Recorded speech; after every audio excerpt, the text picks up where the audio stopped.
पाठ 16 बदलती हवा। प्रस्तुत पाठ में लेखक ने पहले के मनुष्य तथा आज के मनुष्य में अंतर बताया है तथा इस कहानी के माध्यम से यह संदेश दिया है कि समय कभी स्थिर नहीं रहता, वह निरंतर प्रगतिशील रहता है। समय की बात समय के हाथ कि किसी समय की गोद में एक सुखी संतोषी गांव बसा हुआ था। अपने अपने घर और अपने अपने दरवाजे होते हुए भी गांव की चौपाल एक थी। सभी घरों के बुजुर्ग और नौजवान बयालू से निपटते ही अलाव के चारों तरफ बैठकर घरेलू बातें करते थे, पुरानी बातों के झपाटे उड़ाते थे, हंसने की बात सुनकर हंसते थे, दुख की बात सुनकर आहें भरते थे और सच्ची बात सुनते थे। घर घर चूल्हे में मंद मंद आंच तो जलती थी, मगर किसी भी कोने में आग लगी हुई नहीं थी। बूते की कामना और बूते का काम, नीचे धरती और ऊपर राम, मुट्ठी में समाए, इतनी ही जरूरतें थीं। पेट के लिए रोटी, पीने के लिए पानी, पहनने को कपड़े, रहने को मकान। सूर्योदय से पहले ही घर घर में रोशनी फैल जाती। उस गांव के जमींदार ने अपनी जमीन किसान को खेती के लिए सौंप रखी थी। किसान ने लगान देने की खातिर बहुत मिन्नतें की, लेकिन जमींदार किसी भी कीमत पर राजी न हुआ।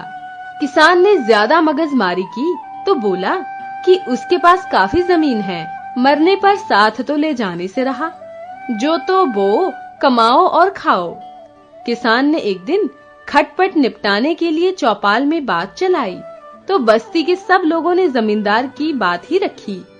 संयोग का खेल कि एक दिन जमींदार वाली जमीन से झाड़ियों की जड़ें निकालते समय किसान को मोहरों से भरा एक कलश नजर आया।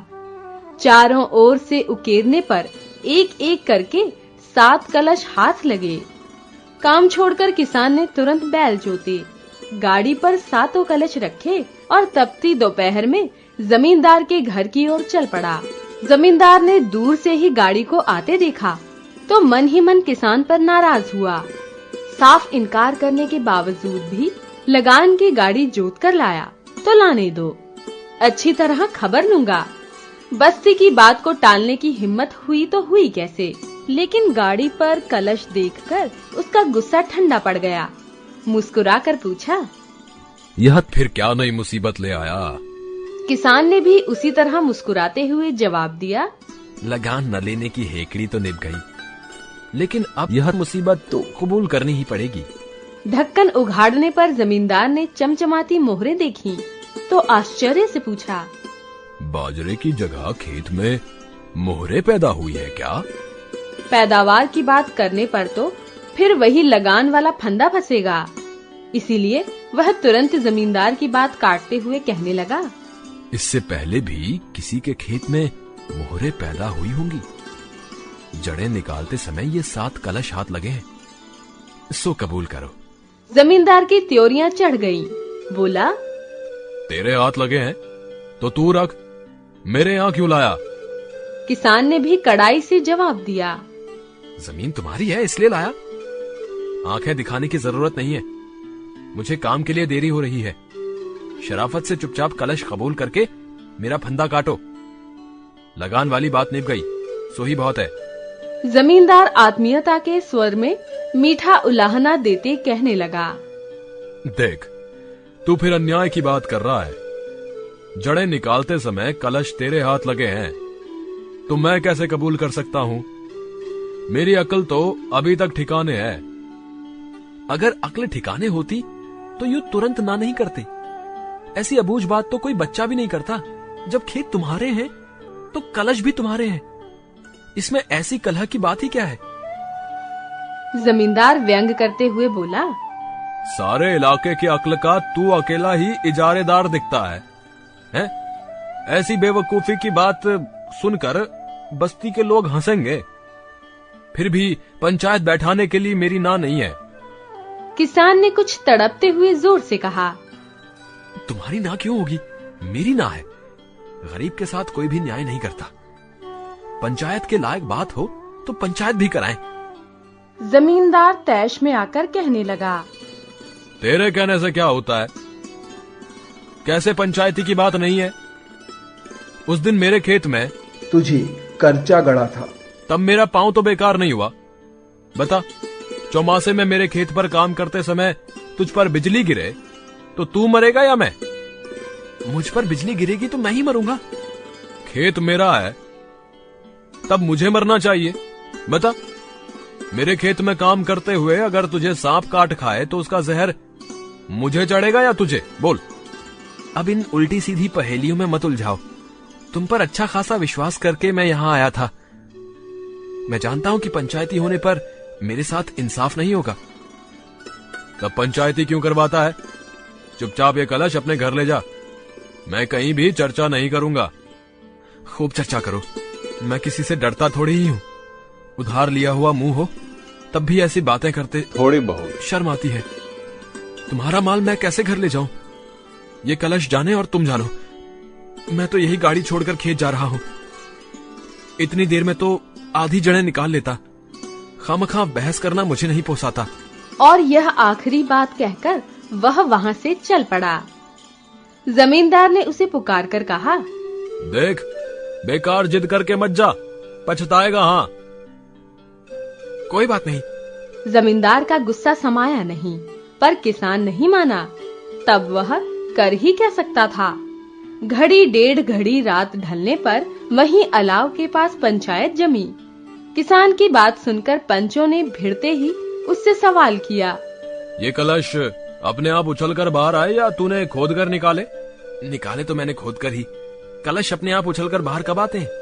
पंच मुस्कुराकर कहने लगे, यह न्याय तेरे अपने मुंह से ही हो गया कि तेरी मेहनत का फल तुझे ही मिलना चाहिए। लेकिन गंवार किसान तब भी नहीं माना। पंचों के सामने वही हठ करने लगा। लेकिन जमीन तो मेरी नहीं है। दूसरे की जमीन में गड़ा धन लेने के लिए मेरा मन नहीं मानता। पंचों ने कहा, तेरे मन को मनाना हमारे वश में नहीं है। इंसाफ करना हमारे जिम्मे था, जो हमने निपटा दिया। धरती, पानी और हवा पर किसी का भी हक नहीं होता। अगर तू ऐसा हरिश्चंद्र है तब दूसरे की जमीन पर बहती हवा में तुझे सांस भी नहीं लेनी चाहिए। आप फरमाएं तो नहीं लूं। पंचों ने कहा, लेकिन हम ऐसी उल्टी बात क्यों फरमाएं? हमारा कहना मान। जब तक गाड़ने वाले का पता नहीं चले तब तक ये अमानत तू ही संभाल। ये अमानत मेरे किस काम की? यह तो नींद बेचकर जागरण मोल लेना है। भगवान जाने किसने आस करके ये मोहरे गाड़ी होंगी। या तो दूध का दूध और पानी का पानी करो, वरना मुझे ये कलश राज्य के खजाने में जमा कराने पड़ेंगे। पंचों ने कहा, हमने तो अपनी समझ के अनुसार जो इंसाफ करना था सो कर दिया। तू ना माने तो तेरी मर्जी। तब वह किसान चटकते हुए बोला, जब इंसाफ का रास्ता ही नहीं जानते तो इंसाफ के लिए मुंह धोते ही क्यों? उसके बाद वह जिद्दी किसान सीधा राज दरबार पहुंचा। ध्यान से सारी बात सुनने के बाद राजा ने कहा, जान माल की रक्षा के लिए मैं राजा बना, तब तेरा माल छीनने का मुझे अधिकार ही क्या है? तूने बेकार ही जूते घिसे। गांव के पंचों ने तेरे साथ बेइंसाफी नहीं की, तो खुशी खुशी ये कलश अपने घर ले जा। तेरी मेहनत और तेरा ही फल। राजा के मुंह से यह न्याय सुनकर किसान का मुंह फीका पड़ गया। वह कुछ दूसरी आस लेकर यहाँ आया था। धीमे सुर में कहने लगा, आपका यह आदेश तो मैं हरगिज नहीं मानूंगा। और इन मोहरों का मैं क्या करूं? बेकार जगह घेरेंगी। आप नाराज ना हो तो मैं पंचों के सामने उसी जगह ये सातों कलश वापस गाड़ दूं। आखिर उस किसान की जो मंशा थी वही हुआ। तीसरे दिन सूर्योदय के वक्त बस्ती के लोग पास खड़े देखते रहे और उसने अपने हाथों उस जगह कलश वापस गहरे गाड़ दिए। उसके बाद वक्त की ढलान पर वक्त की हवा निरंतर बिना सांस लिए बहती ही गई। हवा के उन थपेड़ों के आगे ना तो वह किसान रहा, ना वे बस्ती के लोग और ना वह राजा। वक्त की गोद में नई पीढ़ी अवतरित हुई। नया राजा और नए ही पंच, नई पीढ़ी और नया ही खून। नई हवा में अभी तक वह पुरानी बात घुली हुई थी। एक दिन जमींदार का नौजवान बेटा उस किसान के बेटे के पास जाकर कहने लगा, मेरे पुरखे तो बिल्कुल नासमझ थे, लेकिन मैं वैसा नासमझ नहीं हूँ। वह आगे कुछ और कहना चाहता था, लेकिन किसान का लड़का बीच में ही बोला, तो उसे रुकना पड़ा।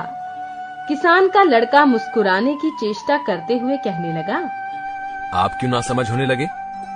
लेकिन मैं तो अभी तक अपने पुरखों की तरह वैसा ही ना समझ हूं। हाँ, तू ना समझ है सो मैं जानता हूं। तभी मेरे खेत में गड़े हुए कलश तू मुझसे बगैर पूछे छुपाकर रात को घर ले आया। किसान के बेटे ने मन ही मन सोचा कि हजरत खेत की जमीन टटोल कर आए दिखते हैं, वहाँ कलश हो तो मिले। सुमत सुझी जो 7 दिन पहले सारे कलश घर में ले आया, नहीं तो आज एक मोहर भी हाथ नहीं लगती। अब दबने से बात बिगड़ जाएगी। निसंकोच बोला, क्यों, इसमें पूछने की क्या बात है? खेत कोई मुफ्त में नहीं जोतता, तीसरे हिस्से का लगान चुकाता हूँ। जड़ें निकालते समय अगर सांप काट खाता तो मेरे बच्चे यतीम होते। आपका कुछ भी नहीं बिगड़ता। अपनी मेहनत से खोदा धन अपने घर ले आया, इसमें छुपाने की क्या बात है? दोनों में परस्पर बहुत दांताकशी हुई, लेकिन जमींदार के लड़के की कुछ दाल नहीं गली। आखिर धमकी देते हुए बोला, मैं भी देखता हूँ मेरे खेत में गड़ा धन तुझे कैसे पचता है। पचना वचना क्या ठाकुर, वह तो पच गया। दूसरे के माल की आस करने से काम नहीं चलता, आखिर तो पसीने की कमाई से ही पार पड़ेगा। लाल पीली आंखें निकालकर वह बस्ती के लोगों के सामने चिल्लाया। पंचों ने सोचा, ऐसी शानदार पंचायती तो मुश्किल से ही हाथ लगती है। काफी दिनों तक आंतें और उंगलियां चिकनी रहेंगी। जमींदार के लड़के ने पंचों को घर बुलाकर काफी खातिर तवज्जह की। किसान के बेटे को पता चला तो उसने भी पंचों को अपने घर बुलाया और उनकी मुट्ठियां गरम की। पंचों की राय फिर बदल गई। रात को नित पंचायत जुड़ती, आधी रात ढलने तक खूब थूक उछलता। गांव में 2 दल बन गए, आधे पंच खेत के मालिक के साथ और आधे किसान के साथ। सूत उलझा तो उलझा, लेकिन पंचों की मौज में किसी तरह की कमी नहीं थी। काफी दिनों तक सिर खपाने के बाद पंचों ने लगान के हिस्से के माफिक मोहरे बांटने का फैसला दिया, लेकिन किसान का बेटा नहीं माना। उसके पास सूरज के टुकड़ों की ताकत थी। उसने फिर पंचों को अपने घर बुलाकर शानदार आवाभगत की। यकायक जमींदार के हिमायती फिसल गए। बेहाड़ की जबान इधर से उधर मुड़ गई। बेचारे जमींदार ने खर्च खाते के बावजूद सब्र किया।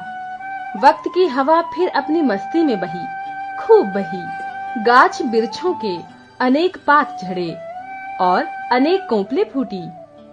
नए अंकुर उगे। अनगिनत नदियों का पानी समुद्र में इकट्ठा हुआ।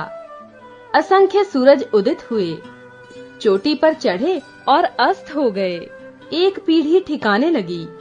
नई पीढ़ी का नया खून नसों के भीतर उल्टी छाती चढ़ने लगा। नई हवा में अभी तक पुरानी बातें घुली हुई थी। जमींदार का नौजवान दिलेर पोता नंगी तलवार लेकर किसान के घर पहुंचा। किसान का पोता भी ललकार सुनकर हाथ में फरसा लिए बाहर आया। कहा सुनी से जब निपटारा नहीं हुआ तो जमींदार के पोते के एड़ी से चोटी तक आग लग गई। पंजे के बल उचककर किसान के गले पर भरपूर वार किया। गाजर मूली की तरह तलवार सपाक से गले के पार हो गई। कटा मुंड पैरों में आ गिरा।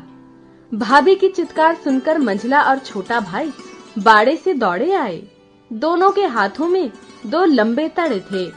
नौजवान जमींदार की गर्दन को मंझले भाई ने तड़ा फंसाकर जोर से झटका दिया तो उसकी गर्दन आधी कटकर लटक गई।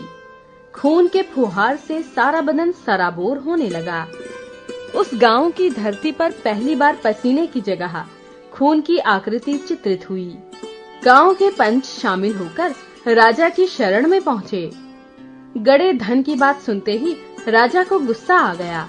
पंचों ने इतने दिनों तक भेद छिपाकर क्यों रखा? गड़ा धन तो राजा का ही होता है। उसके आदेश से पंचों को 21-21 जूतों की सजा मिली। तत्पश्चात राजा के घुड़सवारों ने घोड़े दौड़ाए। सो किसान ने पजावे में छुपाए हुए कलश तुरंत सरकारी खजाने के हवाले किए। समय समय की हवा और समय समय की बयार। उस सुखी और संतोषी गांव की जमी हुई चौपाल उठ गई। घर घर आग की लपटें लपलपाने लगीं। भगवान जाने वह आग बुझेगी कि नहीं। समय की बात, समय के हाथ।